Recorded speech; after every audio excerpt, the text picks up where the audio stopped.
Setelah kita memahami alur keuangan secara keseluruhan, sekarang supaya kita mempunyai alur keuangan yang baik, kita akan mempelajari lebih dalam tentang dasar dari alur keuangan itu, yaitu mencukupkan diri.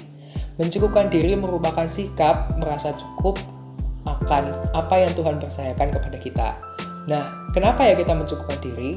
Yang pertama, jika kita membaca lagi ayat tema dasar kita, Ibrani 13 ayat 5, janganlah kamu menjadi hamba uang dan cukupkanlah dirimu dengan apa yang ada padamu.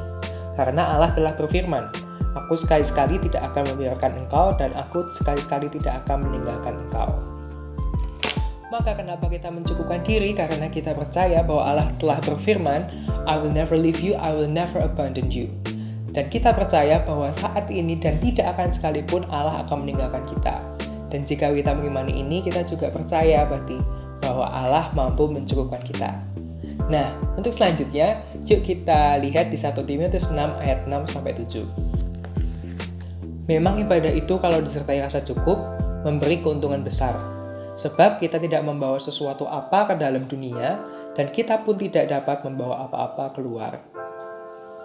Jadi alasan kedua kenapa kita mencukupkan diri, ya karena saat kita datang ke dunia kita nggak bawa apa-apa. Sementara saat kita pergi nanti, ya kita nggak bisa bawa apa-apa. Dan harta di dunia pun bersifat sementara. Di lain pihak, peribadatan, ketaatan pada firman Tuhan membawa hasil yang bernilai kekal. Dan sesuai dengan firman Tuhan ini, peribadatan atau ketaatan pada Tuhan itu dapat membawa, apabila diikuti dengan rasa cukup, membawa keuntungan yang besar bagi kita. Nah, setelah kita tahu kenapa kita perlu mencukupkan diri, sekarang kita perlu tahu bagaimana kita mencukupkan diri. Yuk, yang pertama kita bakalan baca dari 1 Timotius 6 ayat 8. Asal ada makanan dan pakaian, cukuplah. Enak banget gak sih? But it's hard to do, right? Mencukupkan diri berarti asal ada makanan, pakaian, atau yang kita sering sebut kebutuhan dasar, kita merasa cukup. Kebutuhan dasar adalah kebutuhan yang mendasar untuk kita hidup, yang apabila nggak ada itu kita bisa mati atau nggak bisa hidup dengan baik. Jadi cara pertama untuk mencukupkan diri adalah merasa cukup apabila kebutuhan dasar kita sudah terpenuhi. Kita tidak merasa iri, kita tidak merasa marah, kita tidak menuntut saat keinginan yang bukan kebutuhan dasar itu tidak terpenuhi. Dan kita tidak diperhamba oleh suatu brand ataupun tren, dan maupun kita tidak iri saat ada orang lain yang mungkin terlihat memiliki harta yang... Masih ingat dengan ayat 1 Timotius 6 ayat 9-10 yang udah kita bahas di ayat video? Yuk kita baca lagi. Tetapi mereka yang ingin kaya terjatuh ke dalam percobaan, ke dalam jerat, dan ke dalam berbagai-bagai nafsu yang hampa dan mencelakakan, yang menenggelamkan manusia ke dalam keruntuhan dan kebinasaan. Karena akar segala kejahatan ialah cinta uang. Sebab oleh memburu uanglah beberapa orang telah menyimpang dari iman dan menyiksa dirinya dengan berbagai-bagai duka. Nah, dari ayat ini kita mendapatkan prinsip untuk mencukupkan diri adalah dengan tidak mengejar uang maupun kekayaan.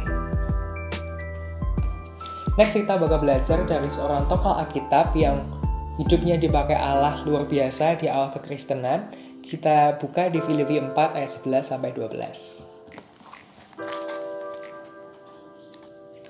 Kukatakan ini bukanlah karena kekurangan, sebab aku telah belajar mencukupkan diri dalam segala hal.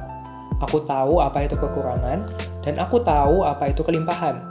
Dalam segala hal dan dalam segala perkara tidak ada sesuatu yang merupakan rahasia bagiku, baik dalam hal kenyang maupun dalam hal kelaparan, baik dalam hal kelimpahan maupun dalam hal kekurangan. Nah, seperti yang dikatakan Paulus, mencukupkan diri perlu menjadi gaya hidup, baik dalam kelimpahan maupun kekurangan. Yang keempat, mencukupkan diri bukan berarti kita tidak bisa bersenang-senang dengan uang yang kita dapatkan. Pengkhotbah 2 ayat 24 berbunyi, tak ada yang lebih baik bagi manusia daripada makan dan minum dan bersenang-senang dalam jerih payahnya. Aku menyadari bahwa ini pun dari tangan Allah. Pengkhotbah menyadari bahwa saat ia makan, saat ia minum, saat ia bersenang-senang dari jerih payahnya, itu merupakan pemberian daripada Allah. Sehingga kalau kita lihat dari ayat ini, Allah mengizinkan kalau kita boleh bersenang-senang dari apa yang kita dapatkan maupun dari jerih payah kita. Namun semuanya itu perlu dikelola, perlu ditata dengan baik sehingga tidak hanya memuaskan nafsu dagingan, nafsu mata maupun keangkuhan hidup yang dapat membawa kita ke dalam dosa. Nah, hal ini akan kita bahas di prinsip-prinsip selanjutnya ya. Untuk cara yang kelima, kita bakalan lihat di Lukas 3 ayat 14. Dan prajurit-prajurit bertanya juga kepadanya, "Dan kami, apakah yang harus kami perbuat?" Jawab Yohanes kepada mereka, "Jangan merampas, dan jangan memeras, dan cukupkanlah dirimu dengan gajimu."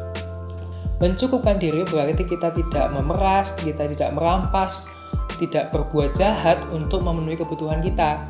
Namun kita perlu mengelola sedemikian rupa pendapatan kita atau hasil bekerja keras kita sehingga semua kebutuhan kita dapat terpenuhi dengan baik. Nah, itu teman-teman mengapa dan bagaimana kita mencukupkan diri. Menurut teman-teman ada kendala nggak untuk kita mencukupkan diri? Yuk kita diskusi di bawah. Kalau udah, kita next ke video selanjutnya karena kita bakal bahas 3 komponen alur keuangan.